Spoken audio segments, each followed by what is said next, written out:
istilahnya kayak kita itu jualan, yang beli itu para para hantu gitu loh.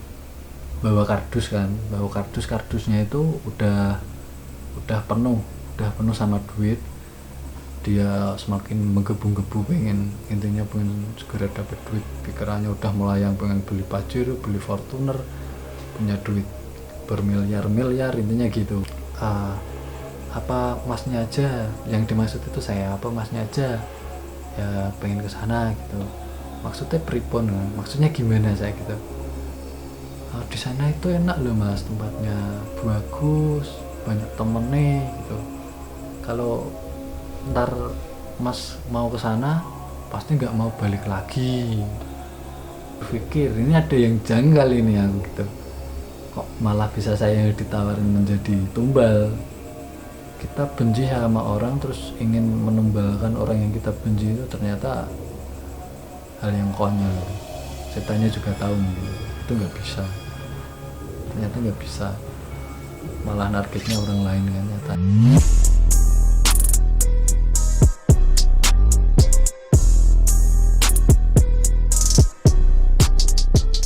Assalamualaikum warahmatullahi wabarakatuh. Selamat datang di Ensemble Channel. Kali ini saya hanya ingin cerita tentang ini, sebuah kisah yang benar-benar nyata dan saya alami sendiri. Intinya saya dijadikan menjadi target tumbal pesugihan. Jadi ceritanya gini, dulu saya sama teman-teman itu satu kelompok lah istilahnya. Kita jalan bareng, pertama kalinya itu nggak ke arah pesugihan itu sebenarnya. Kita itu hanya penasaran dengan hal-hal gaib ya, intinya ingin kayak melihat wujud jin itu seperti apa, setan itu seperti apa, intinya hanya gitu. Nah terus kita kan mencari dukun ya, istilahnya itu yang bisa membukakan mata batin agar kita bisa melihat bangsa tersebut, intinya begitu. Nah terus yang maju duluan itu sebenarnya bukan saya hanya menemani sih. Itu teman saya ya, sebut saja Mas Bro gitulah. Nah terus dia kayak itulah membawa kita ke tempat dukun, terus disuruh membawa itu sesajen lah istilahnya, sesajen sama menyan sama dupa ya, yang kayak gitulah. Nah terus dia diajakin bertapa, ya bukan tapa sih, apa ya, semedi di kayak bukit kecil gitu, yang katanya di situ itu ya kerajaan kecil jin gitulah. Terus dia di situ mungkin sekitar sejam, dia cuman kayak gini, depannya itu sesajen gitu, depan itu sesajen. Nah terus setelah sebelum sampai tempatnya, ketika jalan menuju tempatnya itu kan sepi banget, kayak hutan bambu itu. Dia membawa sesajen itu kan dipegang begini. Nah terus ada suara yang gitu terus sampai tempatnya itu. Nah terus habis itu kita balik sambil di jalan kan, kita istilahnya kepo cerita apa yang dialami di situ. Nah dia bilang katanya dia itu diliatin berbagai macam makhluk gitu. Setelah dikasih bacaan oleh sang dukun itu kan, dia bisa melihat berbagai macam jin, tapi kayak dia itu masuk ke alamnya gitu loh. Tapi nggak secara mata telanjang, itu nggak, karena syaratnya itu kita harus selalu menutup mata. Kalau misalnya kita membuka mata itu akan gagal istilahnya gitu. Nah terus waktu di sana itu saya juga ngerasa kan, saya menemani kan sama si dukun itu, saya ngerasa ya paling cuma merinding aja, nggak lihat sesuatu apapun, nggak ngerasa apapun, ya cuma merinding aja. Terus sesudah dari situ kita pulang kan, sambil jalan kepo, dia cerita katanya bisa melihat jin ini itu. Ya saya otomatis kan penasaran tapi setelah itu kita kayak berpindah alur gitu loh. Si dukun itu sempat ada tamu banyak, beberapa mobil itu banyak, terus melakukan ritual yang katanya itu menarik uang, istilahnya uang gaib lah. Menarik uangnya itu agak nggak lazim ya. Menarik uangnya itu di kuburan Cina dengan media tokek bakar. Jadi kita bawa tokek, terus di tokeknya itu kayak model di sate itu, terus kita bakar tokek di situ. Istilahnya kayak kita itu jualan, yang beli itu para hantu gitu loh, para hantu. Nah terus dengan berbagai macam alasan sang dukun itu intinya gagal lah. Katanya kan bawa kardusnya itu udah penuh sama duit, tapi ada apa ya istilahnya, ketahuan sama orang lain lah, ketahuan sama penjaga makamnya, jadi uang itu hilang, alasannya begitu. Nah terus kan saya kepo akan kelanjutan hari itu. Nah terus gini, intinya singkat ceritanya gini, habis itu saya sama temen saya yang Mas Bro itu kan, dia itu punya pacar, teman saya itu punya pacar. Nah dia itu juga gila akan harta. Setelah mendengar cerita itu, kita balik lagi ke dukun itu. Terus gara-gara tokek bakar itu kan, dia semakin penasaran, dia juga gila harta intinya. Habis itu dia tanya yang istilahnya pesugihan lah. Nah kebetulan si dukun itu tahu tempatnya itu di daerah Temanggung, kalau nggak salah namanya Gringsing apa Geseng apa mana gitu, intinya itu daerah situlah, kayak Gringsing itu. Di sana kita habis itu kita berempat kalau nggak berlima itu jalan lah ke sana sama ceweknya teman saya itu. Dia ingin menumbalkan gurunya, katanya gurunya itu waktu dia sekolah itu sering jahat gitu loh. Nah dengan yang katanya lagi bisa ditumbalkan hanya dengan lewat foto serta nama terus tanggal lahirnya. Singkat cerita kita langsung ke sana, ke Temanggung. nggak makin lama kan, dia semakin menggebu-gebu pengen segera dapat duit. Pikirannya udah melayang, pengen beli Pajero, beli Fortuner, punya duit bermiliar-miliar intinya gitu. Dia sangat intinya semangat. Kita langsung ke sana sampai tempat dukunnya kan. Saya kan istilahnya cuma apa ya, nganterin doang. Saya juga nggak pengen pesugihan itu, nggak pengen. Terus dia istilahnya yang dukun yang dari sini tadi nembung lah, istilahnya bilang sama dukun pesugihan itu, ada ini cewek ini mau pengen gini, istilahnya menumbalkan gurunya. Nah terus ditanyakan sama dukun sana, dukun pesugihannya itu ditanya, bawa fotonya mbak gitu. Iya bawa pak. Nah terus fotonya itu misalkan ini foto kan, fotonya itu diginikan sama dukunnya. Nah langsung sambil kayak baca mantra itulah, lucunya itu. Terus oh ya bisa. Terus dia kan semakin semangat, tapi ada syaratnya, bilang dukunnya itu. Syaratnya apa pak? Syaratnya itu bawa sesajen, terus menyan apa ya, pokoknya menyan tingginya mungkin 1 meteran, dan itu harganya kalau nggak salah itu sekitar 8 juta.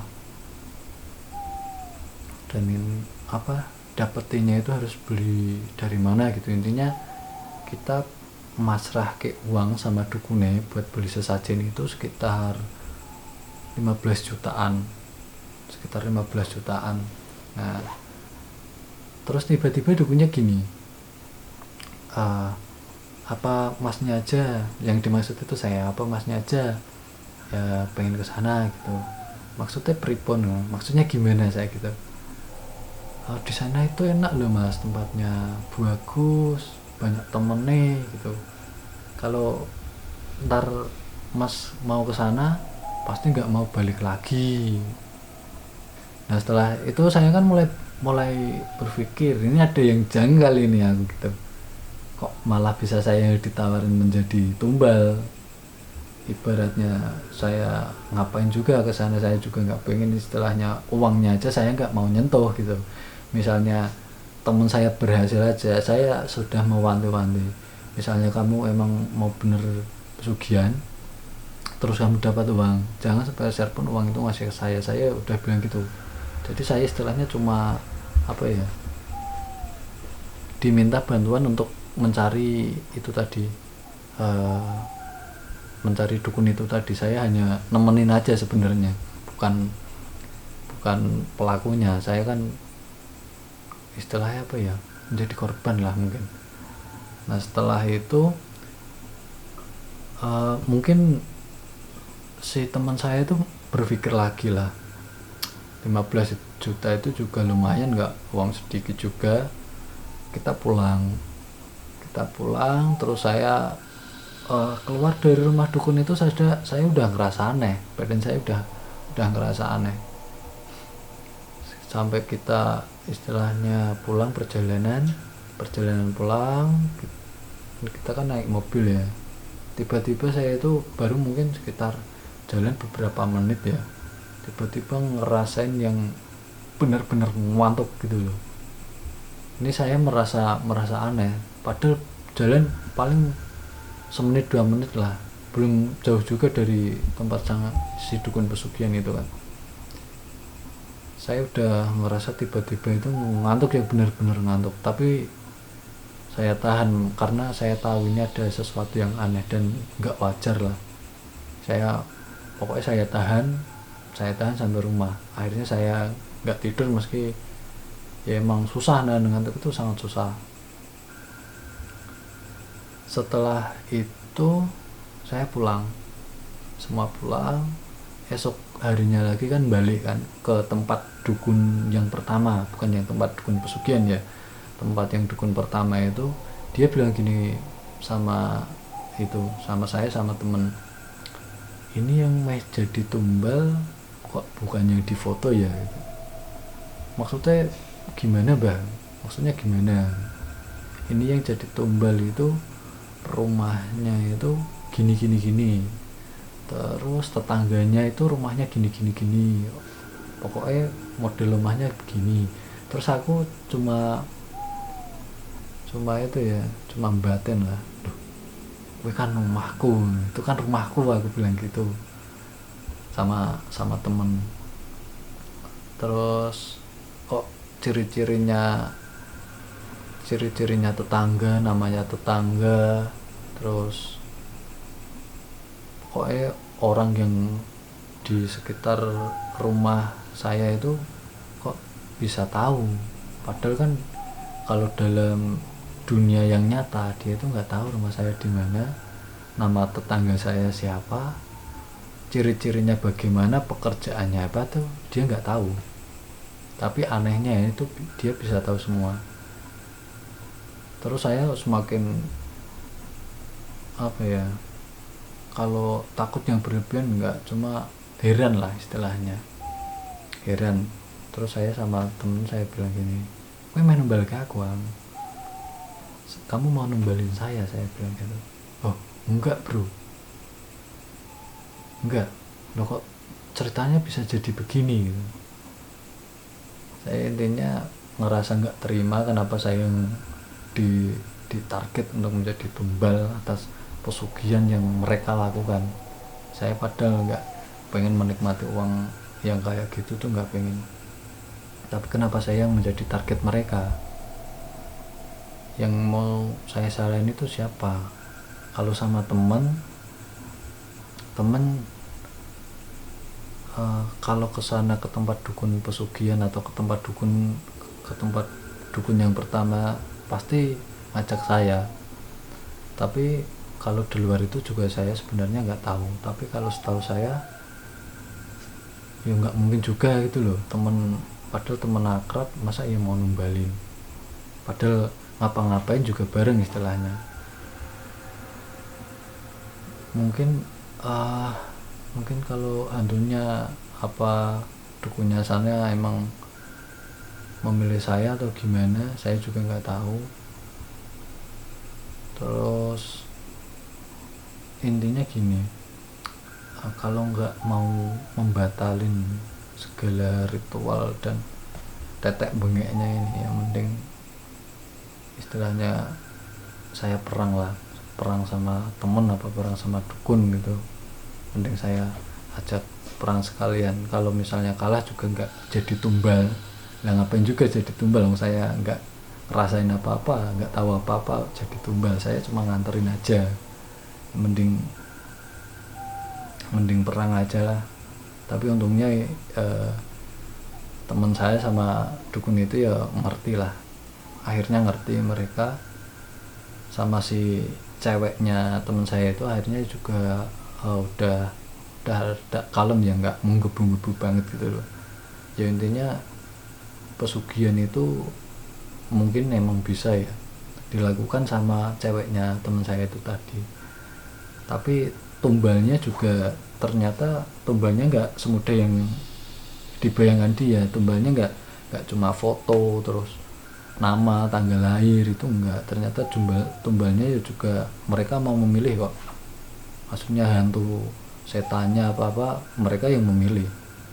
Lah kenapa milihnya saya, kan bedan jenenge, gila itu.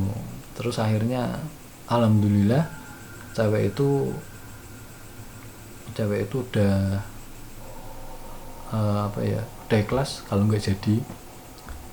Teman saya juga ya wes kita batalin wae gitu. Terus dukunnya juga udah batalin, ya udah akhirnya batal semua. Kalau misalnya nggak batal, tetap mereka istilahnya lanjut tapi di belakang saya. Nah saya kan juga terus memantau lah istilahnya, terus memantau. Akhirnya yang nggak jadi. Misal kalau jadi ya mending perang sisan ya. Kalau kalau kalian pengen kaya itu sebenarnya mudahnya apa ya, kerja. Kalau untuk kaya menyamai orang konglomerat sih emang nggak semua orang bisa ya. Tapi kalau hidup bercukupan saya kira semua orang mampu. Nggak usah lah pesugihan itu, nggak perlu. Kalau pengen punya duit ya kerja, kalau nggak kerja yang mana punya duit. Kita benci sama orang terus ingin menumbalkan orang yang kita benci, itu ternyata hal yang konyol gitu. Setannya juga tahu mungkin itu nggak bisa, ternyata nggak bisa, malah targetnya orang lain kan nyatanya. Beberapa cerita dari orang-orang yang pernah melakukan ritual juga seperti itu. Harus mungkin tumbalnya itu orang yang kita cintai, kita sayangi, baru mungkin bisa berhasil lah. Sekarang logikanya gini ya, pesugihan aja kita butuh modal mungkin puluhan bahkan ratusan juta. Kita butuh modal yang sangat banyak buat pesugihan. Daripada buat pesugihan yang mending kita buat usaha aja, nggak usah buat pesugihan aja juga kayak kita ngelamar pekerjaan istilahnya. Kita ngelamar pekerjaan di ACC apa enggak. Kalau di ACC ya udah lanjut, kalau enggak di ACC ya udah enggak jadi. Enggak segampang yang orang bayangkan lah ya. Kalau sama-sama susah, pesugihan susah, banyak ribut, perlu ini perlu itu lagi. Terus yang melakukan ritual nyembah setan, ya kita mending nyembah sama Tuhan, minta sama Tuhan, itu pun gratis. Sholat aja gratis, ngaji gratis, apa gratis. Ya kita mending minta sama Tuhan, toh kita juga sama-sama usaha, ya mending minta sama yang maha kaya. Intinya begitulah. Ya udah guys, itu sedikit pengalaman saya menjadi target tumbal ya. Mending kalau misalnya kalian diajak temen atau diajak siapapun itu untuk melakukan hal seperti itu, gak usah mau. Jangan sekali-sekali melakukan pesugihan atau nemenin orang yang mencari pesugihan atau ngasih jalan orang yang mau pesugihan.